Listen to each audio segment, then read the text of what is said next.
Everyone, welcome back to my channel. मैं हूं मधु, एक past life therapist, reiki grand master, karmic healer, DNA healer and akashic reader. ऐसी कोई भी आप सर्विस लेना चाहते हो मुझे यहाँ कनेक्ट कर सकते हो। और भी बहुत सारी सर्विसेज हैं, आप कनेक्ट कर सकते हो, कोर्सेज सीख सकते हो, टेलीग्राम ग्रुप को भी ज्वाइन कर सकते हो। मैं आज आप लोगों से बात करने वाली हूँ शिव दीक्षा के बारे में।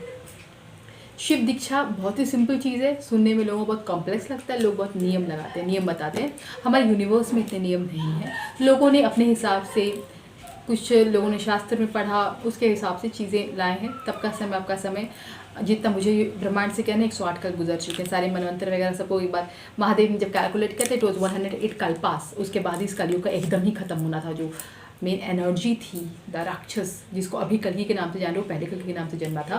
अभी तक कई बार कलयुग आ चुका, लेकिन इतना पाप नहीं आया था जहाँ पे ये नारियाँ, मतलब पाप का असर शुरू से था, हमेशा से था। क्योंकि जब प्रकट हुए थे शुद्ध ऊर्जाएं, शिव शक्ति, साथ में पाप ऊर्जाएं भी निकली ही थी। सबको ख़त्म होना था, बट एयर में थे, एयर में फ्लोट होते, एयर में एक फॉर्मेशन आने लगी थी।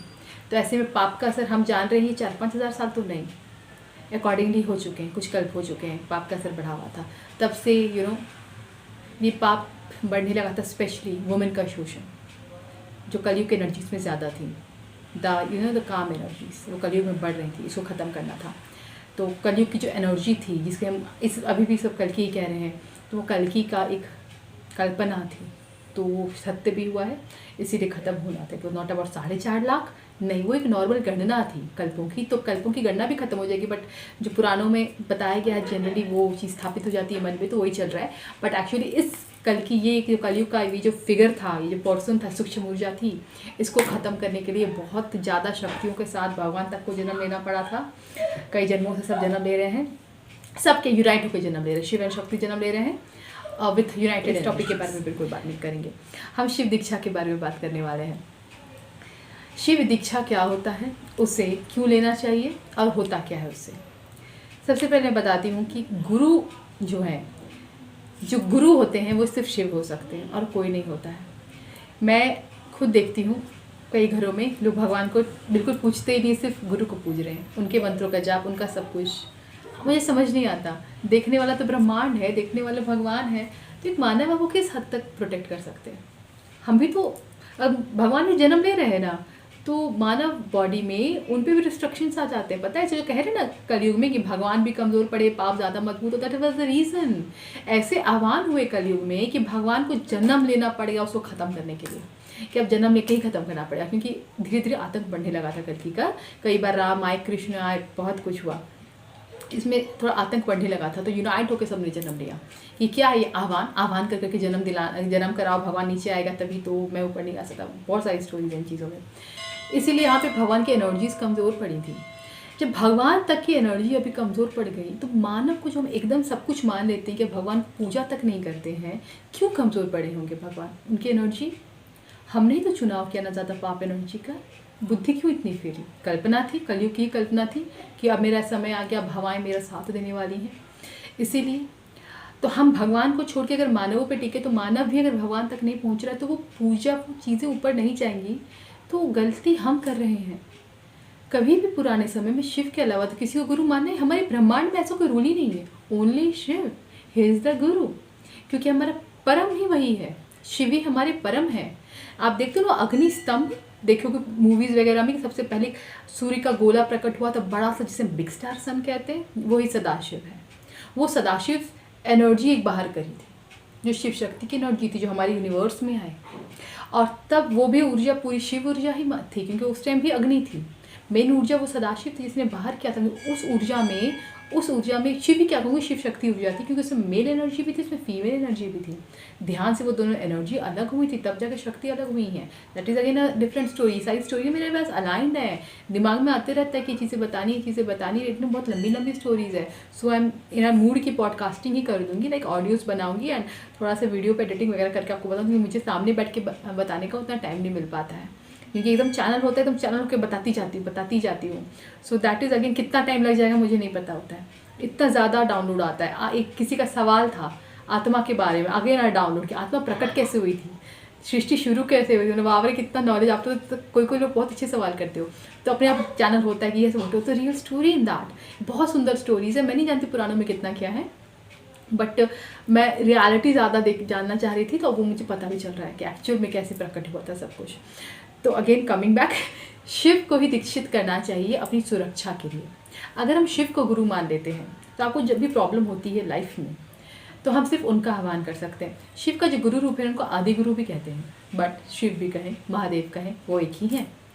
हमें जब परेशानी है, मान लो बॉडी हील नहीं हो रही है, नेगेटिव एनर्जीज की इश्यूज हैं, या फिर मान लो कुछ कार्मिक इश्यूज से ही गुजर रहे हैं, और सिंपल आह्वान, आप उस आह्वान के लिए ना उनको दीपदान भी दे सकते हैं, लौंग कपूर का भोग दे सकते हैं एटलीस्ट 11।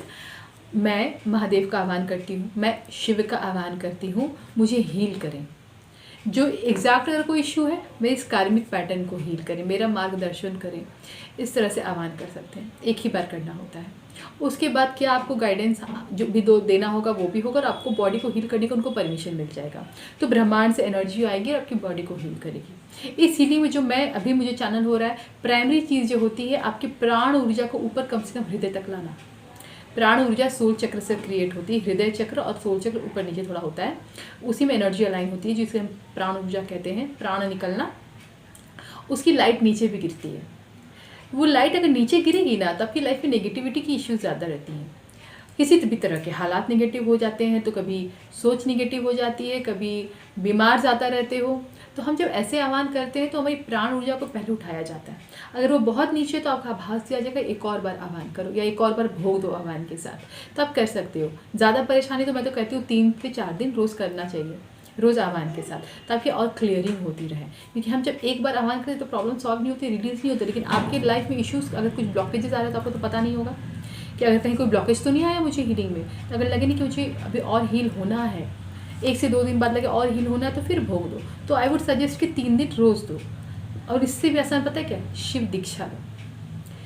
हम जब शिव दीक्षा ले लेते हैं तो शिव कम्प्लीटली हमारे परिवार के हो जाते हैं।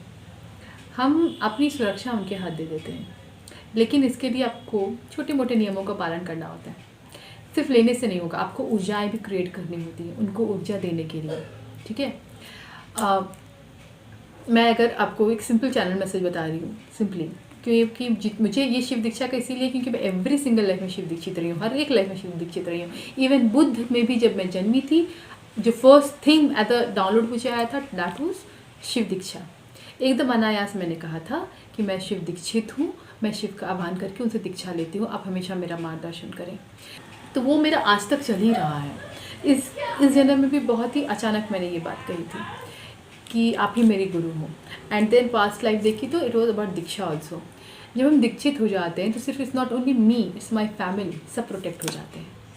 और आपको हमेशा ना आभास आते रहेगा, क्योंकि तब शिव दीक्षा के बाद जिसने दीक्षा ली है, जो आपकी एकदम प्रॉपर गुरु बन चुके हैं, आपकी साइकिक एबिलिटीज़ को बढ़ाना शुरू किया जाता है। आपको आभास दिया जाता है कि इस पर काम करो, उस पर काम करो, अपनी दृष्टि को खोलो। मेरे को जो आभास हुआ था, अपनी दृष्टि को खोलो। इस तरह के आभास आपको आएंगे कि आपको करना क्या है लाइफ में।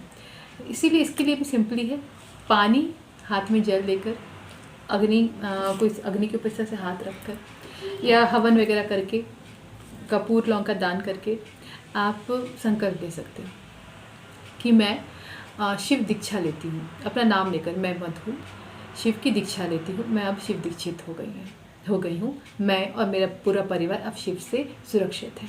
अब हमेशा मेरा मार्गदर्शन करें, मेरे परिवार का मार्गदर्शन करें और हमारी सुरक्षा करें।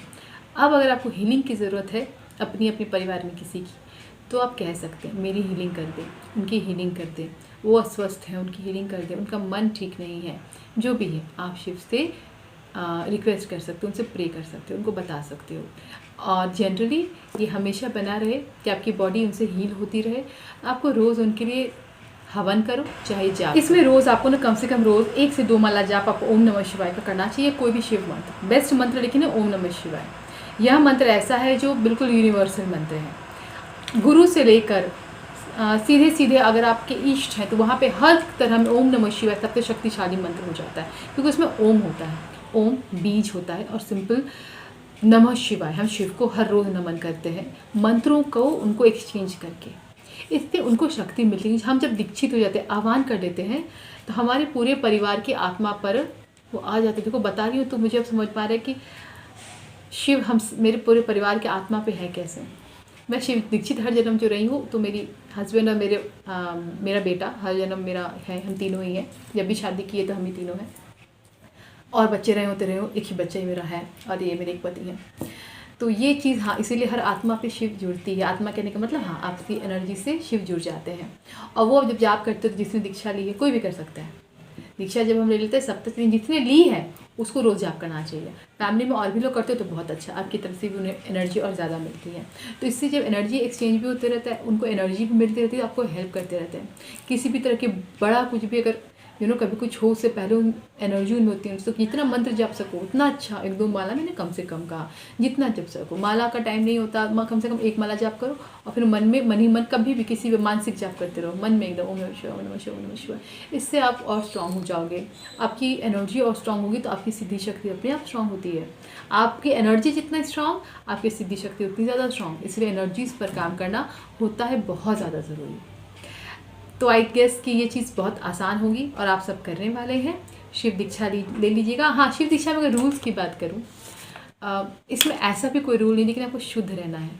आपका मन अपने आप चेंज है। प्राण ऊर्जा जब ऊपर आती है ना, मन नकारात्मक चीज़ों से हटने लगता है। जब प्राण ऊर्जा नीचे रहती है तभी मन नकारात्मक चीज़ों, नॉनवेज खाना, अल्कोहल ड्रिंकिंग्स, नेगेटिव माइंडेड ज़्यादा होना, प्राण ऊर्जा नीचे होने पे होता है। ऊपर आने पे अपने आप सोच समझना चेंज होने लगता है। इसीलिए जब आप दीक्षित ही हो जाओगे ना, एनर्जी ऊपर आने लगेगी। ऊपर आने लगेगा, समझ लोगे किसी की लाइफ की वैल्यू। नॉनवेज मतलब किसी को मार के खाना। कहते हैं भगवान ने बनाया मारने के लिए, तो गलत है। मानवों के लिए भगवान ने इतना कुछ दिया है कि आप क्यों करते हो। लोग कहते हैं बलि भगवान देते हैं। अरे भगवान ने कब कहा बलि देने, बलि प्रथा थी। ये कौन सी बलि प्रथा है कि सीधे किसी को जान से ही मार दो। लोग संकल्पित हो रहे हैं, लोग कर रहे हैं, एनर्जी बन रही है। अगर कहीं किसी मंदिर में प्रेत स्थापित है तो एनर्जी वो लोग लेके बलि हो जाते हैं। कहते हैं कलयुग में भगवान सुनते नहीं हैं।